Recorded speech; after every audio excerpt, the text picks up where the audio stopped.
Salut les maniacs du gros son qui tâche, j'espère que vous allez bien. Une petite vidéo spécialement pour vous les maniacs, c'était prévu. Et de nouveau, je vais évoquer quelques albums, quelques CD et vinyles d'artistes que j'ai pu rencontrer et donc qui ont pu apposer leur signature. Il y a Phil Voivodian, non seulement c'est un super maniac, c'est un de mes plus fidèles maniacs, mais en plus il a super goût, Phil Voivodian, forcément. Ça en dit long sur ses groupes favoris. C'est un immense fan d'Iron Maiden, un immense fan de Voivod, je le salue. Et donc il m'a posé une question, est-ce que j'ai déjà été déçu à l'idée de rencontrer certains artistes? Non. Non, pour la simple et bonne raison que les artistes à la mauvaise réputation, bah, je les évite. C'est le cas par exemple de Dan Spitz, que j'ai croisé au Graspop en 2005, il me semble. Et il était au loin, il regardait ce qui se passait autour de lui, et j'ai pas voulu le déranger, parce qu'il n'a pas bonne réputation, tout simplement. Il est un peu hautain, donc j'ai pas voulu briser le mythe, et bon, ben voilà, je l'ai laissé vaquer à ses occupations. Non, par contre, j'ai déjà rencontré des tour managers qui sont un peu désagréables, qui nous mettent clairement des bâtons dans les roues. En gros, on n'a rien à faire là. Je me rappelle d'un tour manager, un road manager de Motorhead. C'était en 98 à l'ancienne Belgique. Et Lemmy était rentré dans le bus. J'avais juste eu le temps de prendre une photo, mais pas l'occasion de faire signer d'autres albums. Et en gros, on le faisait chier. Mais cassez-vous, Lemmy n'est pas dans le bus, alors que je l'avais vu rentrer, évidemment. Hein. Donc, par contre, Phil Campbell, Mickey D's étaient abordables. Ils sont restés avec nous à signer quelques disques. Mais Lemmy n'a pas voulu ressortir du bus. Et le tour manager nous les a brisés menus. Hein. Non, mais cassez-vous! Cassez-vous, je vous dis! Il n'a rien. Il n'est pas là, il n'est pas là! Mais si, bien sûr, j'ai vu rentrer dans le bus. Puis après des fans aussi, hein, des fans un peu casse-couilles, parce que bah, on est trop nombreux et ça les agace. Ouais, bah c'est bon, hein, on attend comme toi, on a le temps de... Enfin voilà, on fait ce qu'on veut après tout. Hein. Mais non, non, parce qu'il y avait trop de monde, il y avait peur que les artistes, comme il y a trop de monde, ils veulent pas venir, tout simplement. C'est notamment un fan de Kiss, ça... Enfin, apparemment, ils distribuaient aux fans hardcore des passes backstage au Zénith de Paris en 1996. Et comme on était trop nombreux, bah, ça avait le don d'agacer certains. Ouais, on va rien avoir parce qu'il y a trop de monde. Bah ouais, mais mon gars, moi j'attends là depuis 8 heures le matin, c'est bon quoi. Alors, fuck off. Fuck you. Fuck you. Ok les maniacs.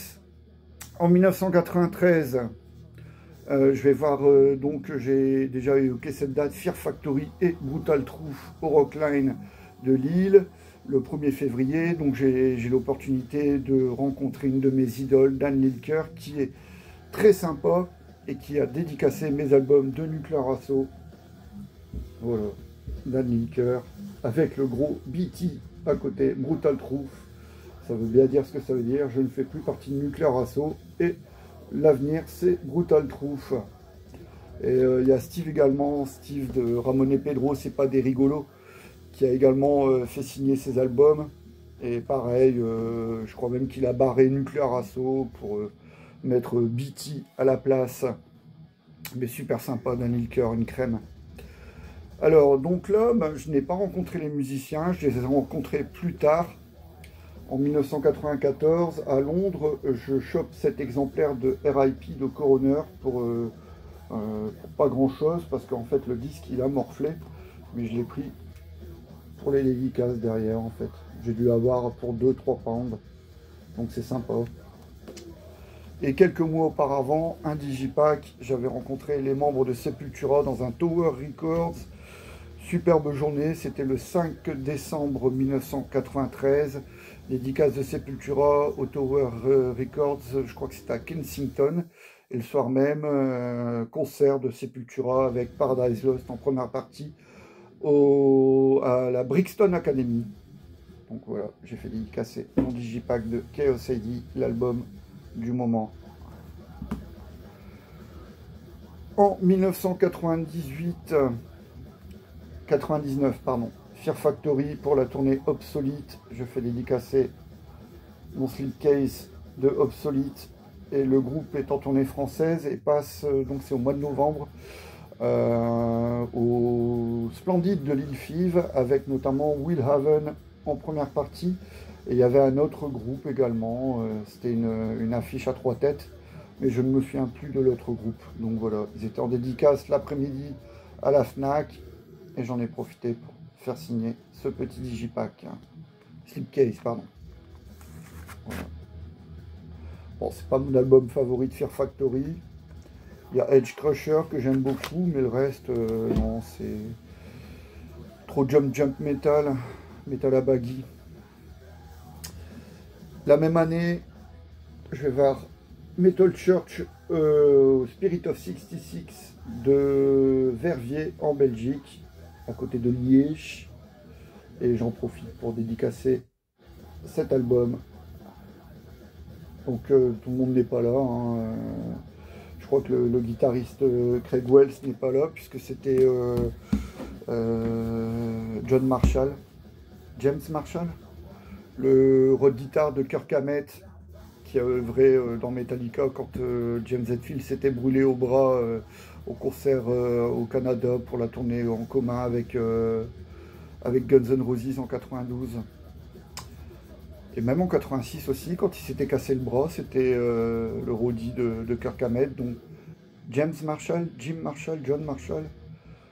Donc voilà, bref, il était guitariste en Metal Church à cette date de Verviers au Spirit of 66 en 99. En 2002, je fais dédicacer mon State of the World Address par Evan Senfield devant le Bebop de Voslar. Je perds la tête. Bebop de Voslar, il était là avec sa copine. Donc il était tout content de signer des albums et notamment ce vinyle. C'était en 2002. Biohazard jouait au Bebop de Voslar en compagnie de Backfire. Toujours en 2002. Alors là, pas autant les membres d'Exodus, mais un peu je m'en foutiste. En fait, ils étaient en pleine cure de désintox, hein, tous. Donc c'est la première fois que je voyais Exodus et je croise Gary Holt qui signe mes albums, qui prend une photo et il y a le road manager, lui par contre super sympa d'Exodus, qui me dit bah tu veux voir les autres membres? J'ai dit ah ouais bien sûr on y va. Donc j'ai croisé Tom Hunting, Rick Hunolt, Zetro Souza il n'était pas là, mais non ils étaient un peu je m'en foutiste, ils discutaient entre eux, ils n'étaient pas vraiment concernés. Alors que j'étais le seul, hein, j'étais le seul avec mes disques d'Exodus à vouloir les faire dédicacer. Mais bon, on mettra ça sur le compte de la désintox. Hein. Si vous lisez les interviews de Gary Holt, il expliquait que lors de cette tournée européenne pour les Xmas 2002, bon ben voilà, il voulait décrocher à tout prix et bon ben c'est ce qui a provoqué le départ de Rick Holt. Lui, il n'a pas réussi par contre. Alors, en 2004, ben, à l'Afterload d'Anvers, je parlais des Xmas 2002 avec Exodus, là c'est en 2004, un Xmas qui n'a pas eu lieu parce qu'une partie du toit de l'Afterload d'Anvers s'étant effondrée, la date a été purement et simplement annulée. Alors si je n'ai plus de souvenirs, je pense qu'il y avait Decide, mais il y avait surtout Destruction, donc j'en ai profité pour faire dédicacer mon Sentence of Death par Marcel Schmier, le bassiste vocaliste de Destruction. Donc c'est le seul souvenir que j'ai de cette date qui n'a pas eu lieu finalement, malheureusement. 2007, je vois pour la première fois Raven, première date belge depuis 1982, en 2007, dans un petit club près de Gand, à Aalst. C'était un café, hein, carrément, il y avait 2 dates. Et on y a été le lendemain avec mon ami Jean-Damien. Et je reviens.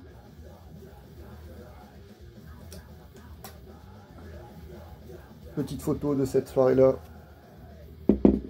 Avec mon pote Jean-Damien. Donc les frères Gallagher et Joe Hasselwander. Donc c'était en 2007. Et j'en ai profité pour faire dédicacer tous mes disques.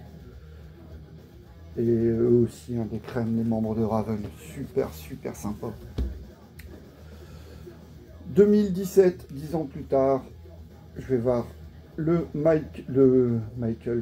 Graham Bonnet Band au Forum de Vauréal. Non, je suis pas sûr.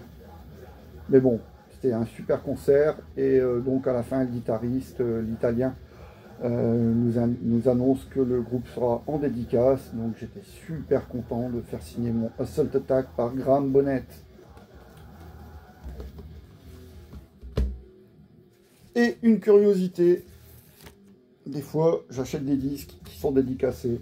Donc pour Def, ce n'est pas moi, mais cet exemplaire de Fils de la haine de Killers est dédicacé. Et donc ce n'est pas mon disque d'époque. Mais bon, sympa. Les 5 membres. Pierre-Paul, Michel Camiade, Bruno Dolegui, le guitariste de TNT aussi, comment s'appelle-t-il, Didier Deboeuf et Patrice Le Calvez. Et voilà, donc je n'oublie pas par contre ce qu'on écoute là, Stamping Ground, là vraiment, c'est l'album qui me met une grosse baffe, j'en ai déjà parlé, évoqué dans une de mes vidéos consacrées au gros son, l'album produit par Dave Chung, guitariste anglais. Quelle furie, mais quelle furie et quelle colère dans le chant. Il n'est pas content, hein, le chanteur, et c'est vraiment l'atoll, quoi. L'atoll, le gros son de la mort, c'est brutal, ça, tu t'en prends plein la gueule pendant 40 minutes, et c'est ça que j'aime, c'est ça que j'aime. Ok les Maniacs, voilà pour cette vidéo, j'espère qu'elle vous plaira. Et moi en tout cas, je me répète, mais je m'éclate toujours autant à vous proposer ces petits trucs faits de briques et de broc, à raconter mes histoires de ma vie de métalleux depuis 40 ans maintenant, plus même 43 bientôt. Donc voilà, quoi, c'est l'éclat total. Je vous dis à très vite, prenez soin de vous, surtout soyez heureux et à bientôt.